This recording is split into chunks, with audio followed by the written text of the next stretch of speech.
Assalamualaikum warahmatullahi wabarakatuh. Pada pertemuan kali ini kita akan belajar mengenai perhitungan debit. Nah, di sini asisten telah menyiapkan panduan perhitungan debit. Mari kita belajar bersama-sama. Nah, setelah kita membuka panduan perhitungan debit ini, untuk mendapatkan data debit sungai, langkah yang harus dilakukan adalah dengan mengetahui luasan sungai serta kecepatan aliran sungai. Dikarenakan rumus dalam mencari debit itu adalah Q sama dengan A kali V. Nah, ini rumus utamanya. Nah, dari rumus ini nanti itu akan diturunkan menjadi beberapa rumus, di mana rumus itu terdiri dari beberapa metode, seperti ada metode dalam Jazzy atau Manning, atau perhitungan debit menggunakan metode current meter seperti itu. Nah, di mana Q ini merupakan debit, lalu A itu merupakan luas, dan Q itu adalah kecepatan. Nah, di sini satuannya jangan sampai dilupa ya. Pokoknya kalau debit itu dia pasti meter kubik per sekon. Kalau luas dia berarti meter kuadrat. Kalau kecepatan dia itu pasti meter per sekon. Jadi M itu merupakan jarak dan S-nya itu adalah waktu. Nah, sebelum kita cari luasannya, mari kita mencari kecepatan aliran air terlebih dahulu. Dalam mencari kecepatan aliran air, kita dapat menggunakan beberapa rumus seperti yang telah saya jelaskan tadi, yaitu ada metode dari current meter, metode pelampung, maupun metode Manning.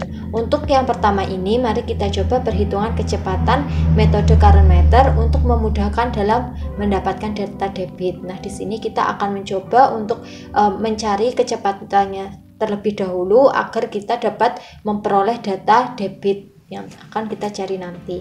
Nah, untuk metode current meter ini alatnya seperti ini ya teman-teman. Jadi di current meter ini kita akan mendapatkan data kecepatan. Nah, alatnya itu seperti ini. Nah, seperti yang telah dijelaskan bahwa untuk menghitung kecepatan aliran dengan menggunakan alat current meter ini harus disesuaikan dahulu dengan kedalamannya.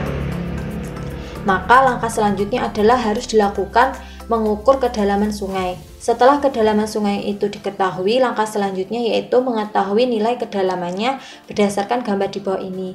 Nah, pertama yang akan kita lakukan tadi kan kita ketahui dulu kedalamannya. Jadi kita ukur kedalaman sungai itu dari muka air yang paling atas dengan sampai ke dasar sungainya. Nah, itu kedalamannya berapa?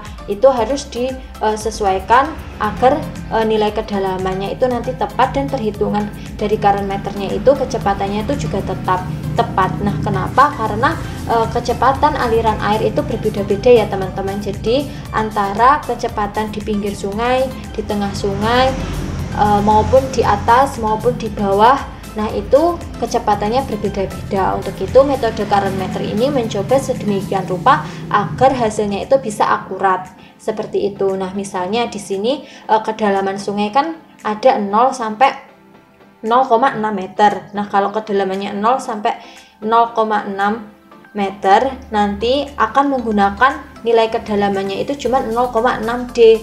Nah, maksudnya D ini adalah kedalaman dari sungai itu. Misalnya kalau kedalamannya 0,6 meter, nah nilai kedalamannya kan 0,6 D, berarti ya 0,6 D ini D nya itu adalah 0,6 nya itu tadi, begitu. Kalau misalnya contohnya kedalaman sungainya yaitu 2 meter, kalau 2 meter kan dia berarti terletak di kedalaman sungai 0,6 sampai 3 meter kan. Nah, berarti kalau misalnya 2 meter nilai kedalamannya nanti berarti 0, D, dimana D nya ini nanti diganti 2 meter, dan 0,8 D, D nya itu juga 2 meter. Nah, silahkan dihitung sendiri ya teman-teman. Nah, di sini nanti setelah nilai kedalamannya diketahui, maka kecepatan rata-ratanya itu nanti juga akan diketahui. Nah, rumusnya itu berbeda-beda ya, jadi rumusnya ini tergantung kedalaman sungai dan juga nilai kedalaman sungainya.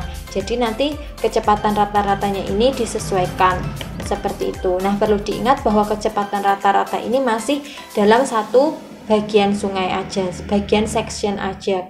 Kan sungai itu dalam perhitungannya kita bisa bagi ke beberapa section, bisa 2 section, mungkin bisa 3 section. Nah, itu tergantung lebar dari sungai itu sendiri, seperti itu ya.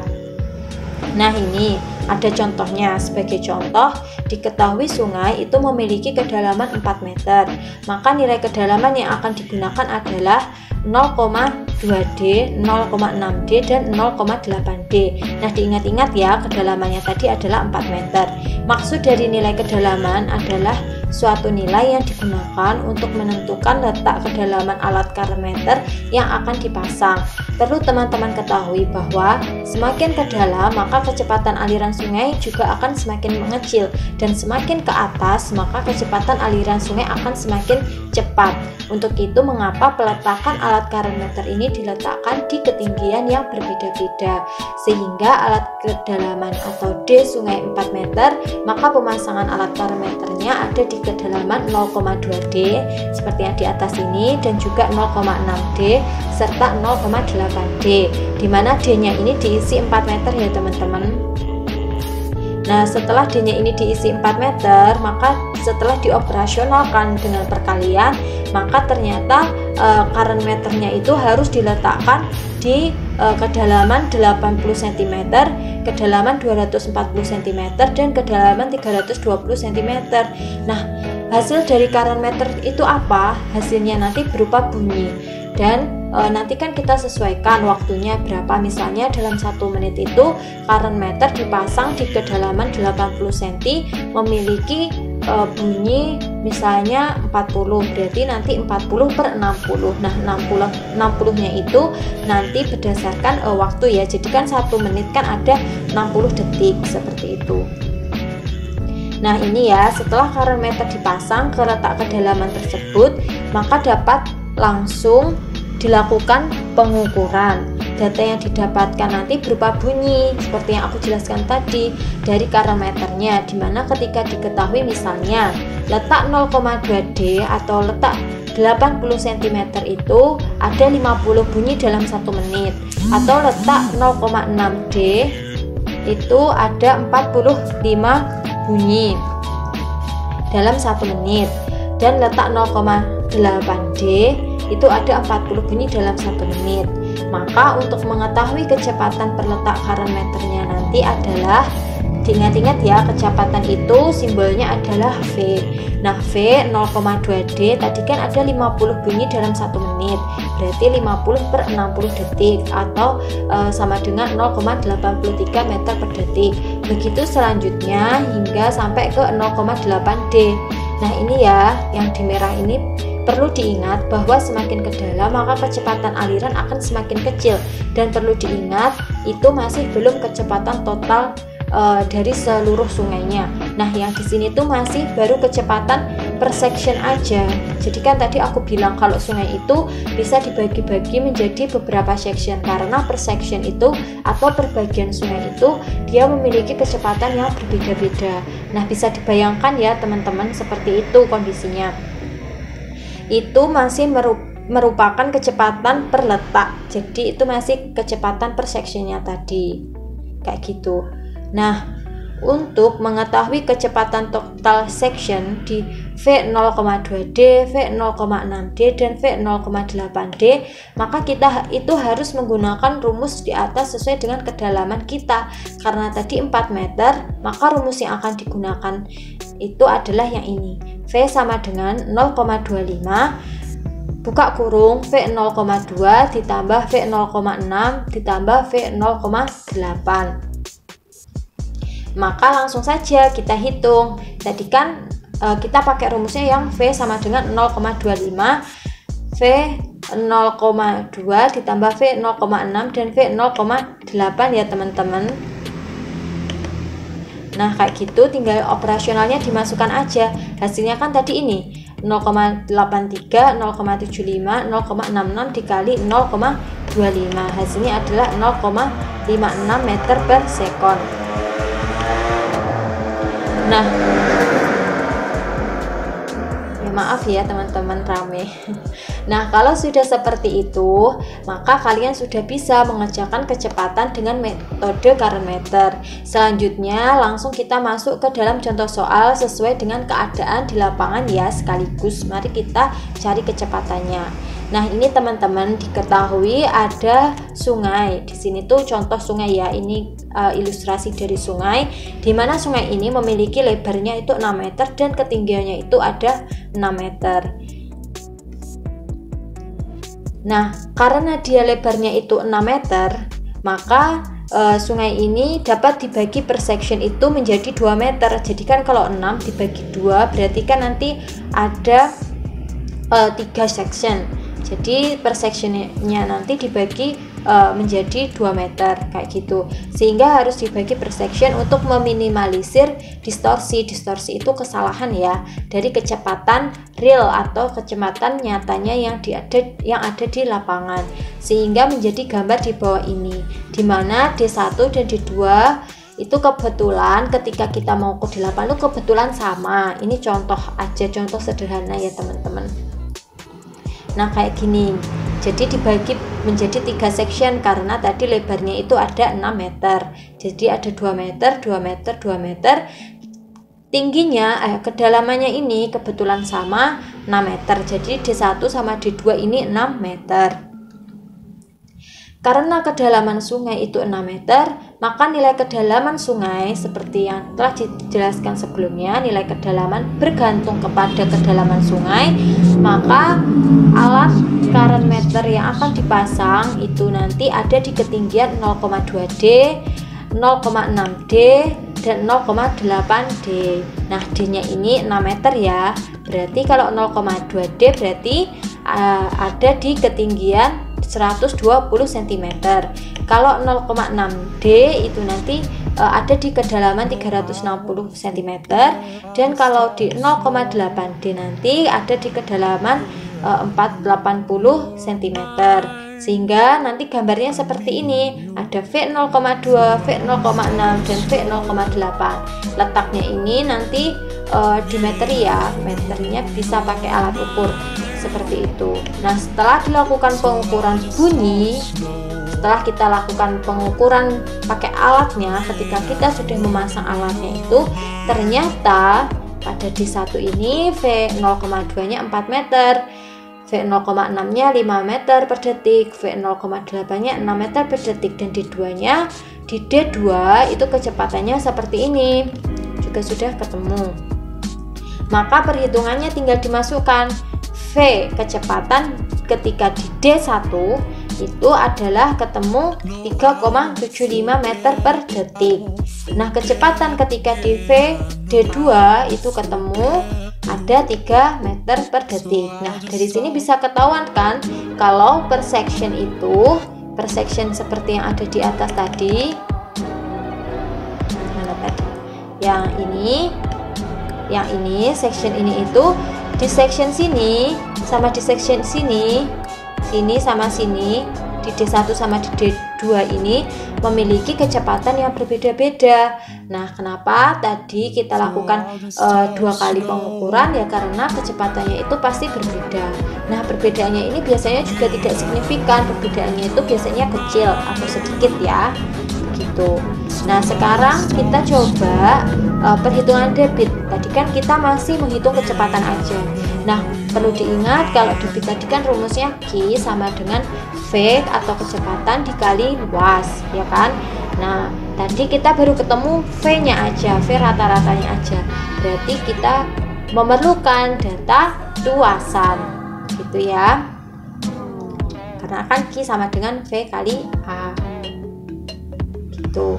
Nah, di sini kita itu dapat menggunakan rumusnya namanya metode min section. Sebenarnya untuk perhitungan debit kalau kita pakai section itu kita bisa pakai metode min section sama metode mid section. Nah, di sini kita akan coba pakai metode yang min section.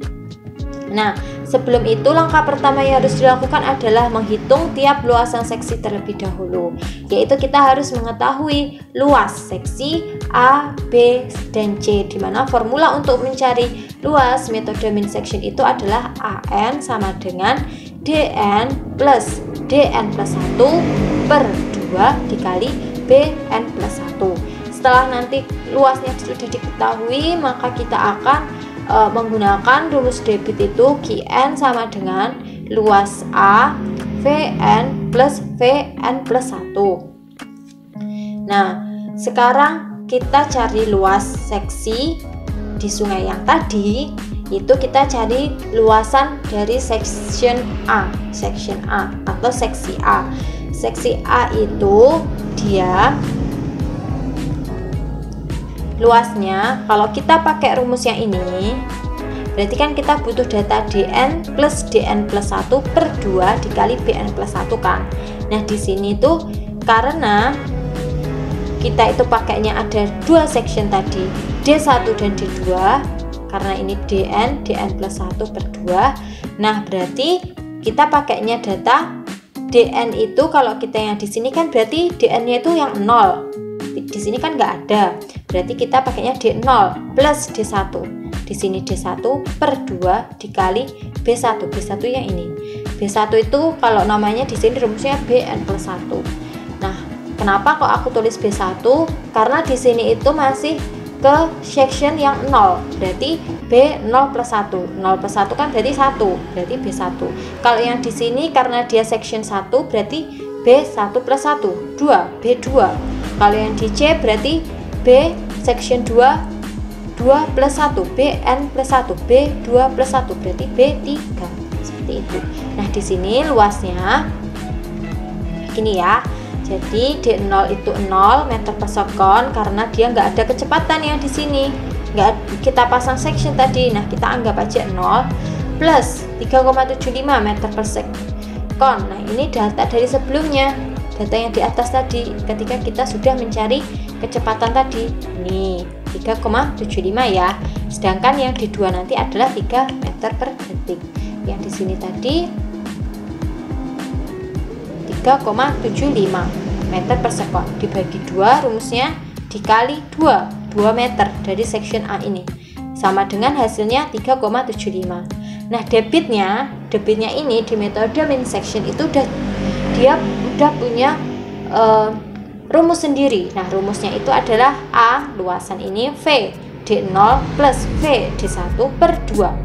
A1 karena sudah ketemu dari sini 3,75 ini V D0 ini 0 plus VD1 3,75 per 2 sama dengan 7,031 meter pangkat 3 per sekon. Ingat-ingat ya, kalau debit itu dia pakainya meter kubik per sekon ya, begitu. Nah, hasilnya ini. Sekarang kita cari section yang B. Caranya sama. Section yang ke B berarti kita cari luasnya dulu. Luasnya berarti kita pakai D1 yang ini sama D2 yang ini ditambah per 2 dikali B2 yang ini. Hasilnya berarti 3,375 meter kuadrat.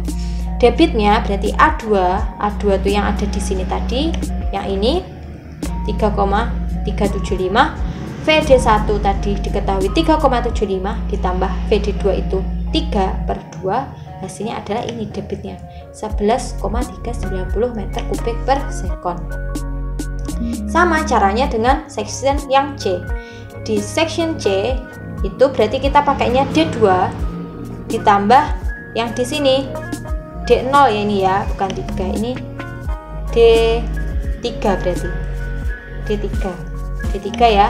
Nah, D3 ini kebetulan 0 karena kita nggak hitung. Yang kita hitung itu cuma D1 sama D2. D3 ini kita nggak hitung, berarti D3 kita tulis 0. Udah 3 plus 0 per 2 dikali 2 sama dengan 3 meter kuadrat. Nah, sekarang cari debitnya sama A3 VD2 plus VD3 per 2 sama dengan 3 plus 0 per 2 sama dengan 4,5 meter kubik per sekon. Maka luas total, nah tadi kan baru luas tiap section kan, Nah, kalau luas tiap section kan berarti masih terpisah-pisah, terpotong-potong. Nah, caranya untuk menggabungkan berarti kita pakai luas total. A plus B plus C. Section A ditambah section B ditambah section C. 3,75 meter kuadrat ditambah 3,375 meter kuadrat ditambah 3 meter kuadrat. Totalnya adalah 10,125 meter kuadrat. Ini baru luasan total. Nah, debit totalnya berapa? Berarti 22,921 meter kubik per sekon. Nah, itu tadi kita udah mencoba menggunakan metode min section. Nah, sekarang kita akan belajar juga mengenai metode pelampung dalam perhitungan debit. Nah, ini ya. Jadi, prinsipnya itu pelampung dengan massa itu berat ya, 3/4 diapungkan ke muka air sungai, sehingga akan didapatkan data kecepatannya juga, di mana pelampung diapungkan ke air dengan jarak dan waktu tertentu. Nah, pelampung ini tuh bisa kayak misalnya botol minuman itu ya, bisa aqua, fit dan lain-lain, diisi beratnya itu bisa pasir kayak gitu atau batuan, diisi sampai 3/4-nya dari botol itu diisi. Nah, kan berarti kan dia udah punya berat, botolnya nggak kosongan. Otomatis kalau misalnya kita cemplungkan ke dalam sungai, berarti kan dia bisa mengapung karena masih ada udara, karena kan masih 3/4, 1/4-nya kan masih udara kan, berarti dia masih bisa terapung. Nah, diapungkan ke muka air dengan waktu tertentu. Nah, rumusnya itu Q sama dengan A K U, di mana A itu merupakan luas penampang basah atau meter kuadrat, K itu koefisien pelampung, ada rumusnya sendiri, 1 min 0,116 akar 1 min lambda dikurangi 0,1. U itu kecepatan, rumusnya meter per sekon. Lambda itu rumusnya H per D. H per D itu apa? Nah, H per D itu ini. H itu tuh ketinggian dari pelampungnya ini ketika dia mengapung. Nah, yang di atas ini berarti dia itu masih punya udara. Dia masih punya udara. Nah, D ini kedalamannya. Nah, ini contoh soalnya ya. Contoh soal, diketahui kedalaman air, muka air hingga dasar air itu adalah 400 cm. Dua pelampung dihanyutkan ke sungai dengan pelampung satu. Jadi ini ada dua pelampung ya. Pelampung satu itu memiliki ketinggian 10 cm. Nah, pelampung satu tersebut dihanyutkan dengan menempuh jarak 1 meter membutuhkan waktu 3 menit. Sedangkan pelampung yang kedua itu memiliki ketinggian 9 cm dan dihanyutkan menempuh jarak 1 meter pada waktu 4 menit. Pelampung 1 dan pelampung 2 dihanyutkan secara bersama-sama dalam waktu yang sama. Panjang dari sungai sendiri adalah 10 meter dan lebarnya 4 meter. Berapa debit sungai tersebut? Itu gampang ya, caranya udah ada di sini. Jadi D itu kedalamannya udah diketahui, dikonversi menjadi meter, satuannya berarti 4 meter. H1 atau ketinggiannya itu untuk pelampung yang pertama itu 0,1 meter dan H2 itu ada 0,09 meter. Lambdanya yang lambda 1 itu H per D diketahui, berarti hasilnya 0,025 dan yang kedua adalah 0,0225. K-nya itu 1 ya, berarti nggak ada K1, K2 itu enggak, berarti semuanya itu ada 1, cuman 0,7735. Nah, pelampung 1 dihanyutkan dengan jarak 1 meter kayak gini.